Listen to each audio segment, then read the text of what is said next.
So now the floor is open to pose any questions or comments that trigger discussion between yourselves and the panelists.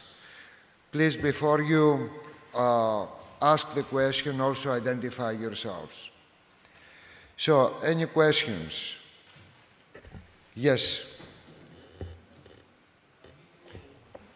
We don't have any? Okay.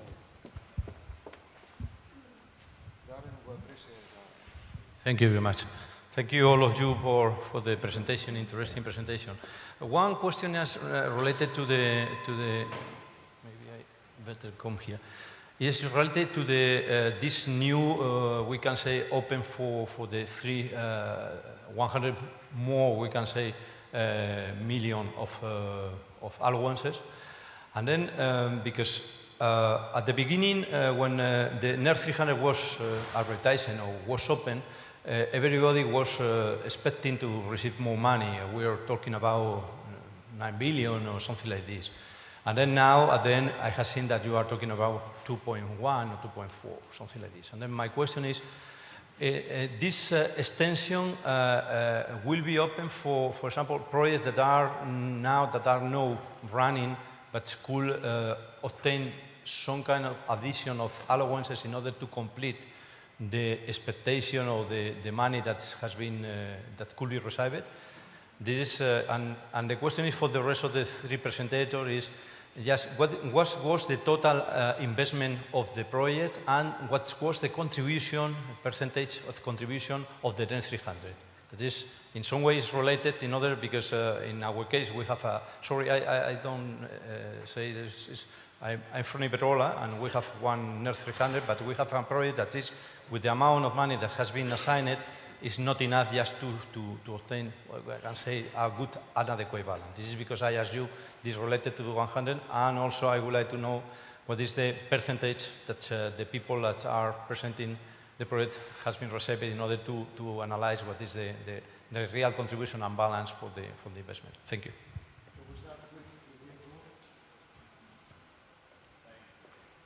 Does this work? Yeah. Thank you for the question. So I think you had basically two questions for me. The first one is about the total amount of money we're distributing. It's true that the initial projections were more optimistic. When the NER 300 decision was taken and 3 million allowances were taken for the monetization, the expectation in terms of the price of carbon were completely different. The main reason why we have such a low price of carbon now is basically the crisis that we're experiencing.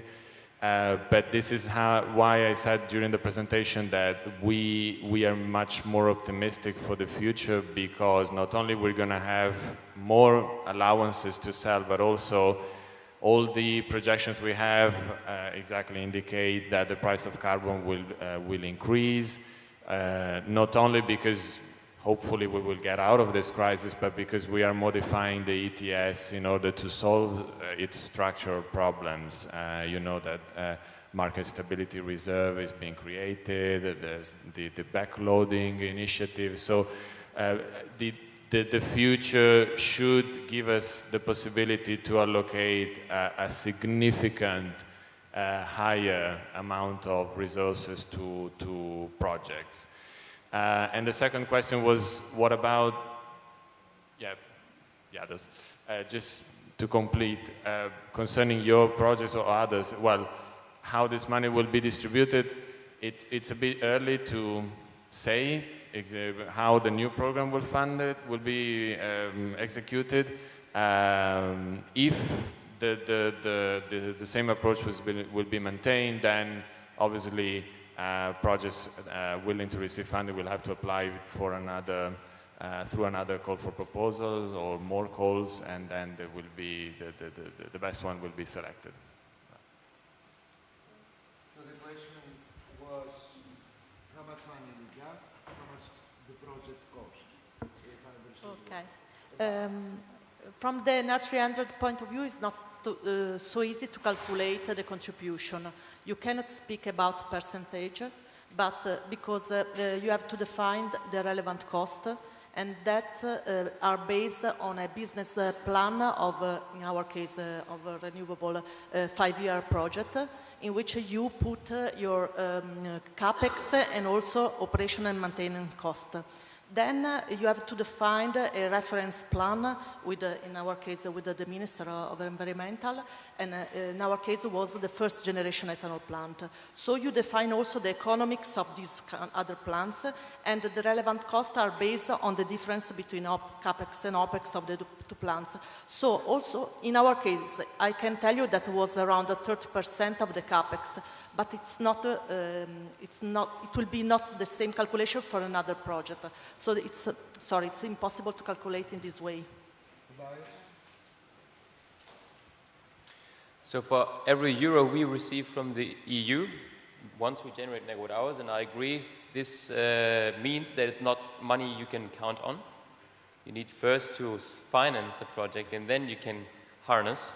But for each euro we receive, we put in another 17 euros from private side. So we're receiving 17 million euros, which discounted to capex is less than that.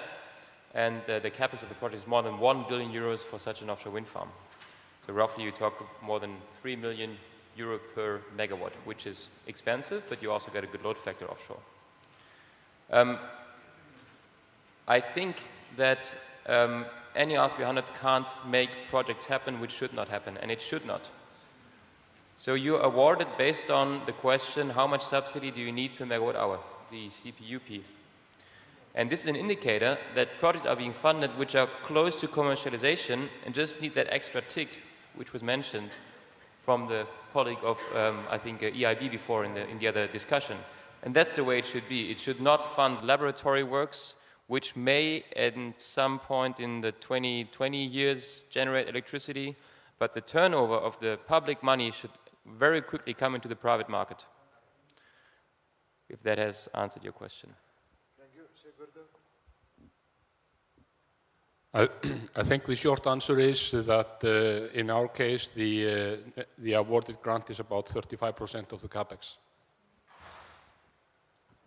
Next question. Yes, please.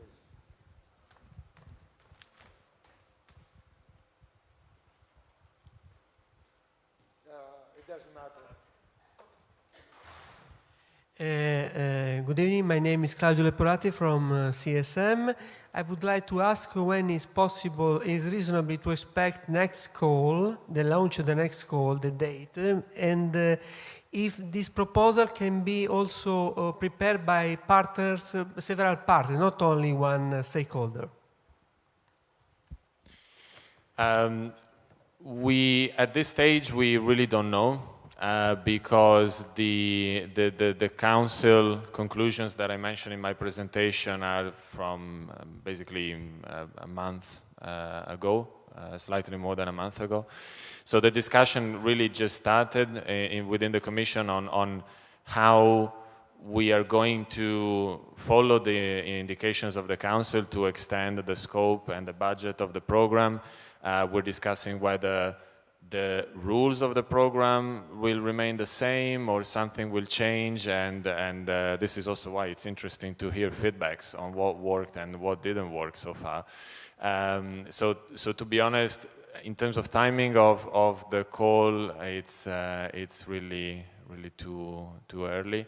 But I expect, I would say that next year when the discussion will advance, we should start having a better picture of the situation. Yeah.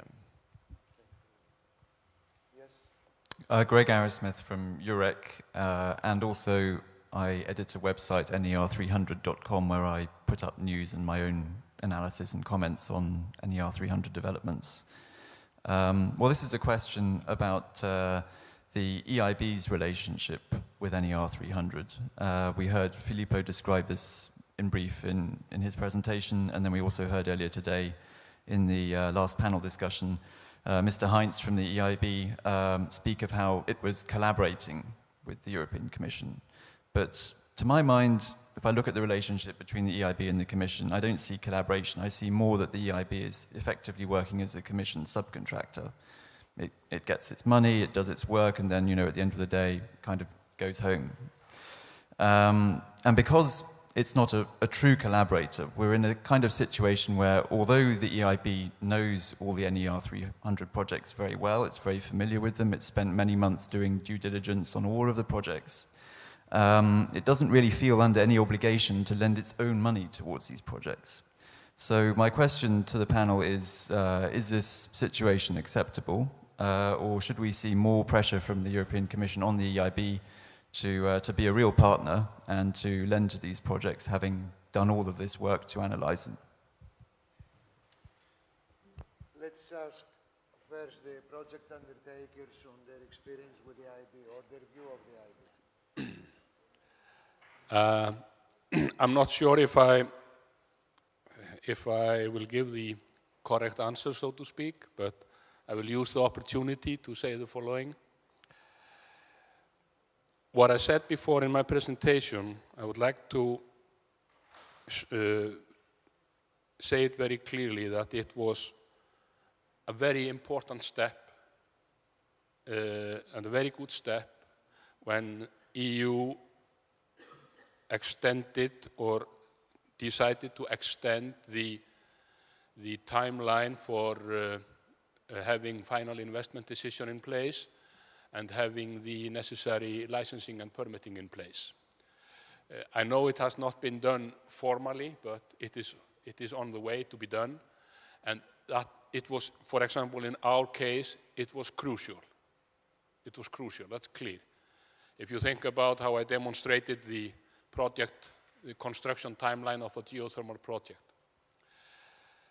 There was a lady who spoke here earlier today, a colleague of mine from the Nordic countries, from Finland, and she spoke about, she was addressing bio projects, and she spoke about a risk mitigation fund for bio projects.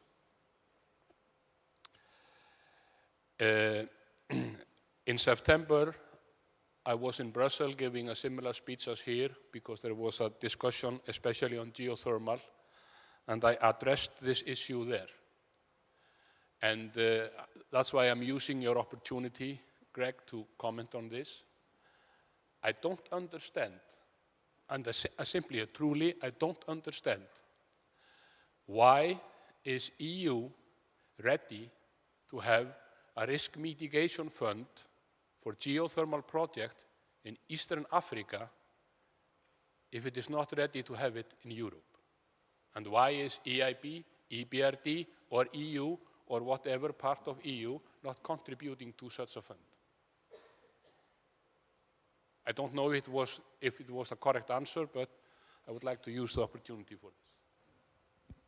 It was not an answer to Greg's comment, but it was a provoking comment. Okay, I have to confirm the same impression of the colleague. We asked the European Bank of Investment to support the Crescentino plant in the first stage, and they answered to us that it was too risky. And then through the NER 300 we received the support. So I don't know in the future.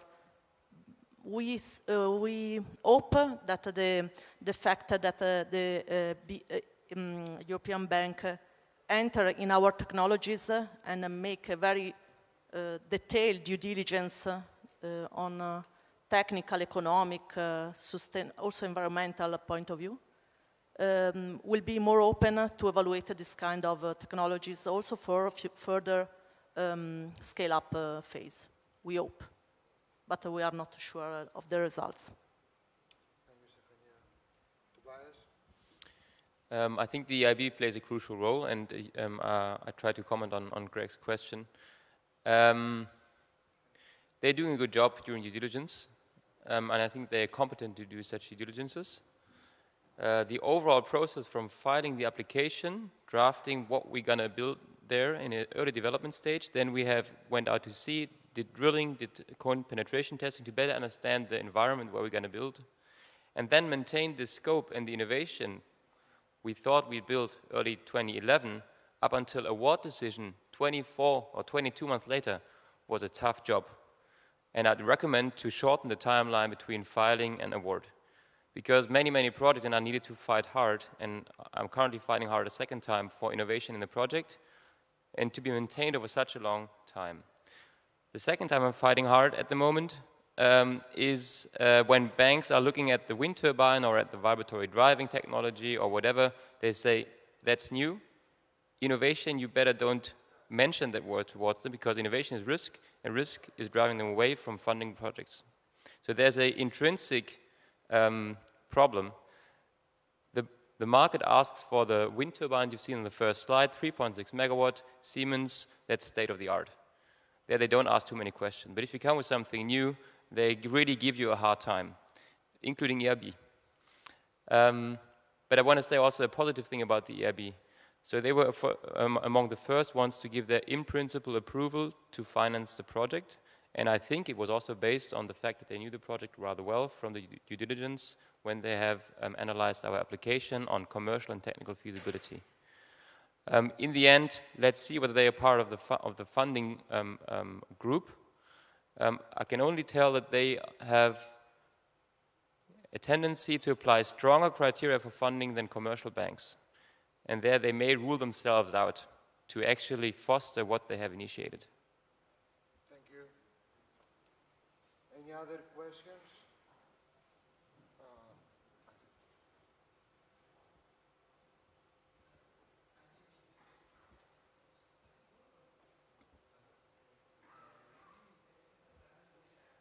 No.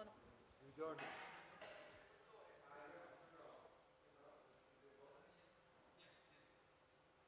My name is Ezio Daddario. I am from IDIC, the Italian Association of Chemical Engineering. I have just a question from the representative of Mossi Ghisolfi, technical question I would say. I was wondering, among the many molecules that you can get from lignin, which is the most promising from the economic point of view, if you have identified this kind of molecule, and which is easier to get from the technical point of view, I would say, from the... Okay. The most easy molecules are the aromatics because of the nature of the lignin. But we consider it as a medium-term research.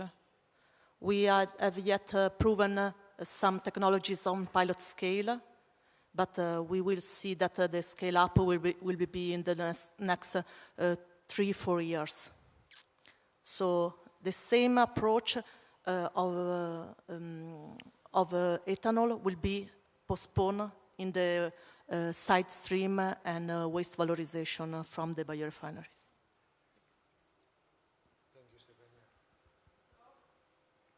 Fedora Quattrocchi from National Institute of Geophysics and University Engineering Tor Vergata, storage and geothermics. One question to the professor. Okay, in general, the problem of set energy is time and space. So the variable time and the variable space became progressively important in our in set plan energy. So 5 megawatt installation in a situation in which in 5 years we will have a very big climatic change. So what you think about the possibility to improve your project toward the enhanced geothermal system deep shaft? So the possibility from one well to create a group of wells at depth to have more energy than from 5 megawatt installed, because the time is running and we need to cut greenhouse gas very fast, also with CCS bridge technology, which could be jointed with geothermal. So my impression is that this set plan energy don't consider the time running and the necessity to join the different underground technologies, so CCS, geothermics, CO2 injection in geothermal areas, etc. I think it could be answered by all of you. If I understood well the point is our projects we're pursuing are small, whilst the urgency to address climate change is intense. Alan, you want to start? Yes, I can try to comment on that, but I think that if we can get the EGS technology up and running in Europe, it opens up quite many possibilities to construct such power plants in various places, because this is about a hot dry rock issue, not to find hot geothermal water and pump that up. So in that respect, it will definitely contribute to the challenge of increasing the utilization of geothermal or on renewable energy. On the other hand, it has to be admitted that the requirement of a 5 megawatt EGS power plant to be up and running in quite short time, if I may say, is a highly challenging task. And costly it is, yes. But we have to remember that it is defined by the NER 300 that they are supporting demonstrative project that can mature to a more how do you say it, business-friendly project in the future. That is clearly stated by the NER 300 decisions. Thank you. Last, you had one, so unless there is somebody else, you also had one. No new ones, then you take the floor.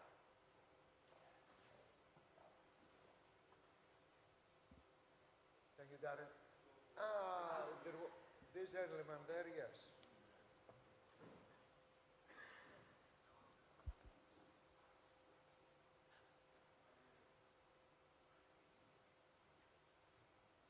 My name is Mirza Mamad Kasimov. I am from Uzbekistan. I have a question. This funding program only for European countries, or other countries also can participate in this project? For example, countries of Central Asian countries maybe can participate in this project. Well, it's pretty simple. With the current rules, projects have to take place in the EU. Then this doesn't necessarily mean that all the companies involved in a project have to be based in the European Union territory. So you know, obviously each project is implemented by a consortium led by a specific organization. Some members of this consortium might not be based in the EU territory, but the projects have to be in the EU, because with the current rules, the first check done for their selection is done by EU member states, so they need to happen in their territory. With that, I would like to close asking all of I would like to close by asking each one of you to make 1 or 2 sentences comment, any comment you want about the NER 300. Good, bad, we're happy to have it, but it can improve, whatever you think of. We're happy to have it. And NER 300, with the different technologies it has a challenge to be demanding and precise, while at the same time being flexible and basically react to how business and market situations evolve over time. And this is what I'm asking from the program and from us as project sponsor view. Please let's remain in such a dialogue as we have it today, and also on other opportunities, and let us understand how we can best meet your requirements while you are respecting market forces that we are underlying. Thank you, Tobias. Stefania? We have this request, the possibility to enlarge the NER 300 also to all bio-based chemists, not only to energy and biofuel, as it was in the first call. Thanks a lot.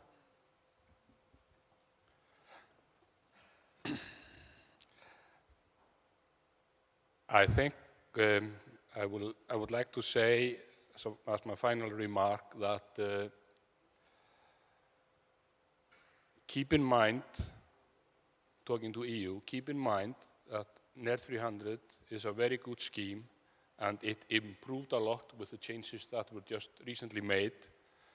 But please consider that you are requiring innovative, demonstrative projects to be eligible, and those who can apply.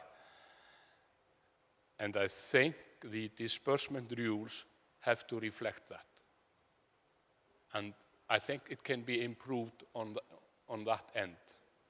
Because if not, there is a danger that projects will not reach the point where you can go to the private market and have the final investment decisions. Because, as we were discussing about EIB, EBRD, etc., and with respect to geothermal, banking system in general is not financing geothermal projects until after the first drilling, until after the resource is proven. And the period to get up there is crucial for these projects. And if EU can tailor NER 300 more in that direction, that would be a huge step. And I'm sure you can do that. Thank you. Anything from you, Andrea? I just have the expectations that now that more and more projects are entering into operation, I hope we can work together very close with the projects in order to exploit as much as possible the knowledge gained by the projects, to share it with the general public and all interested parties. Thank you. Filippo, the last word. Yeah, thank you. I think the NER 300 scheme is a pretty bold experiment in trying to fund technologies that are very innovative and therefore very risky and therefore not very appealing for traditional investors, as we were discussing, for example, the case of commercial banks or even the EIB that finds them very challenging from this point of view. So this is a very good step that a public administration is ready to take on such a high level of risk. I think that the idea of using the ETS rather than taxpayers' money to do this is a great idea, a very innovative approach to raise considerable amount of money for this type of innovative projects. Obviously, the two calls we had were a first experiment. Things can change. The discussion is now open on how we're going to do this in the future, so feedbacks are appreciated, and I'm sure that we can build on the experience we have so far and make things work better in the future. Thank you very much, Filippo. Thank you all for staying with us. It's a privilege for me, with a few of you, to close the 2014 Set Plan Conference. Before saying goodbye to all of us till in the fall of 2015 in Luxembourg, I would like to thank